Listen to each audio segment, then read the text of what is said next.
महिला ने नया घर लिया और उसमें शिफ्ट होते ही उसे एक भयानक बात का पता चला। उसने महसूस किया कि सामने कोई छाया उसे देख रही है और उसे लगा कि शायद कोई झांकने वाला है। महिला खिड़की के पास आ गई, ये देखने के लिए कि सामने वाली छाया का चेहरा कैसा है, लेकिन तभी अचानक लाइट जल गई। असल में वह उसका बॉयफ्रेंड था जो काम से घर लौटा था।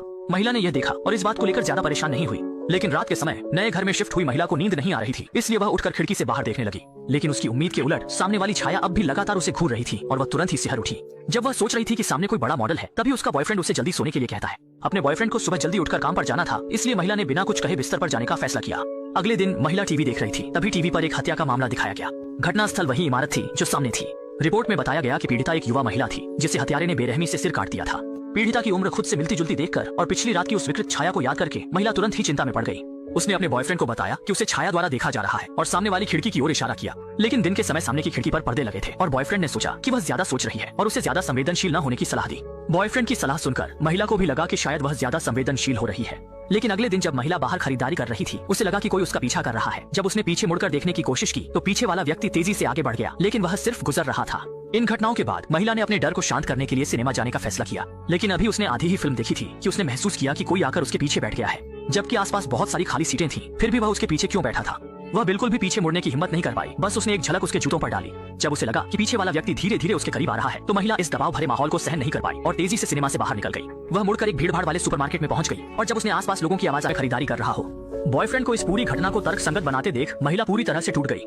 इस वक्त वह बस जल्दी से यहाँ से चले जाना चाहती थी, लेकिन उसका बॉयफ्रेंड ये कहकर इनकार कर रहा था कि बड़ी मुश्किल से कंपनी के पास घर मिला है। दोनों अपनी अपनी बातों पर अड़े रहे और इस वजह से दोनों में जबरदस्त झगड़ा भी हुआ। हालांकि अगले दिन सुबह बॉयफ्रेंड जल्दी उठकर काम पर चला गया। असहाय महिला बिल्कुल भी इस कमरे में अकेले नहीं रहना चाहती थी। वह बाहर ताजी हवा लेने के लिए गई, लेकिन उसने उस व्यक्ति को देखा जिसने उसे कई बार डरावने सपने दिए थे। उसने उस आदमी की तरह उसका पीछा करने का फैसला किया ताकि देख सके वह असल में क्या करने वाला है।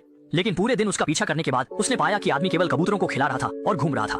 बाजार घूमने के दौरान उसने कोई अनुचित हरकत नहीं की। मजबूरन महिला को घर लौटना पड़ा। किसी भी अप्रिय घटना से बचने के लिए सोने से पहले उसने दरवाजे पर कुर्सी लगा दी, लेकिन जैसे ही वह बेडरूम में गई, उसने तुरंत देखा कि तकिए का कवर गायब था और अगले ही पल किसी ने उसका सिर कसकर पकड़ लिया। जब महिला लगभग दम घुटने वाली थी, तभी वह अचानक जाग गई। यह केवल एक बुरा सपना था। इसी समय उसने अचानक पड़ोसी के घर से आवाज सुनी। यह सोचकर कि पड़ोसी काम से लौट आया है, वह दीवार के पास गई। महिला को तुरंत एहसास हुआ कि पड़ोसी के साथ कुछ अनहोनी हुई है, इसलिए उसने पड़ोसी के दरवाजे को जोर से पीटना शुरू कर दिया, लेकिन अंदर से कोई प्रतिक्रिया नहीं मिली और जोरदार पीटने की आवाज ने मकान मालिक और अन्य पड़ोसियों को जगा दिया। महिला की जोरदार मांग पर मकान मालकिन बूढ़ी औरत को मजबूरी में अतिरिक्त चाबी से दरवाजा खोलना पड़ा, लेकिन दरवाजा खोलने पर देखा कि पड़ोसी घर नहीं लौटी थी और वह वहाँ फर्श पर नहीं थी। जमीन पर सिर्फ एक बिल्ली और एक टूटी हुई टेबल लैंप बची थी और ये बिल्ली वही थी जो पहले बूढ़ी औरत ने खो दी थी। महिला थोड़ी हैरान थी, क्या अभी की चीख बिल्ली ने निकाली थी?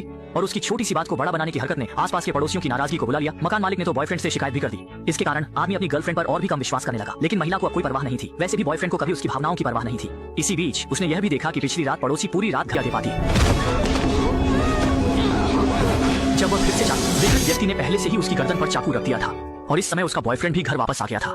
महिला ने आवाज सुनकर मदद के लिए पुकारने की कोशिश की, लेकिन विकृत व्यक्ति ने एक ही झटके में उसकी गर्दन काट दी। महिला मदद के लिए संघर्ष करती रही, लेकिन विकृत व्यक्ति ने उसे खींच लिया। महिला अपने गंभीर रूप से घायल शरीर को घसीटते हुए कॉफी टेबल की ओर बढ़ी, क्योंकि पड़ोसी ने उसे बताया था कि कॉफी टेबल के दराज में एक पिस्तौल छिपी है। लेकिन अपने लक्ष्य तक पहुंचने से पहले ही वह अत्यधिक रक्तस्राव के कारण बेहोश हो गई। इसके तुरंत बाद विकृत व्यक्ति महिला के बगल में लेट गया, मानो वह किसी कलाकृति का आनंद ले रहा हो। जब वह महिला को पूरी तरह से खत्म करने वाला था, उसने अचानक देखा कि सामने की इमारत में एक छोटी लड़की ने उसके अपराध को देख लिया है। वह रुक गया। उसने अपना अगला लक्ष्य तय कर लिया। उसने अपने खून से सने हाथों को साफ किया। इसी बीच बगल में बॉयफ्रेंड ने अपनी गर्लफ्रेंड को फोन किया और रिंगटोन पड़ोसी के घर से आई। बॉयफ्रेंड को आखिरकार कुछ गड़बड़ का एहसास हुआ। जैसे ही वह दरवाजे से बाहर निकला, उसने अचानक अपराध करके निकलते हुए विकृत व्यक्ति को देख लिया। इस समय इस सुअर जैसे बॉयफ्रेंड ने आखिरकार समस्या को समझा। जब वह विकृत व्यक्ति को रोकने के लिए आगे बढ़ने वाला था, तभी पीछे से एक गोली विकृत व्यक्ति को लगी। विकृत व्यक्ति कांपते हुए मुड़ा और उसका स्वागत एक और गोली से हुआ।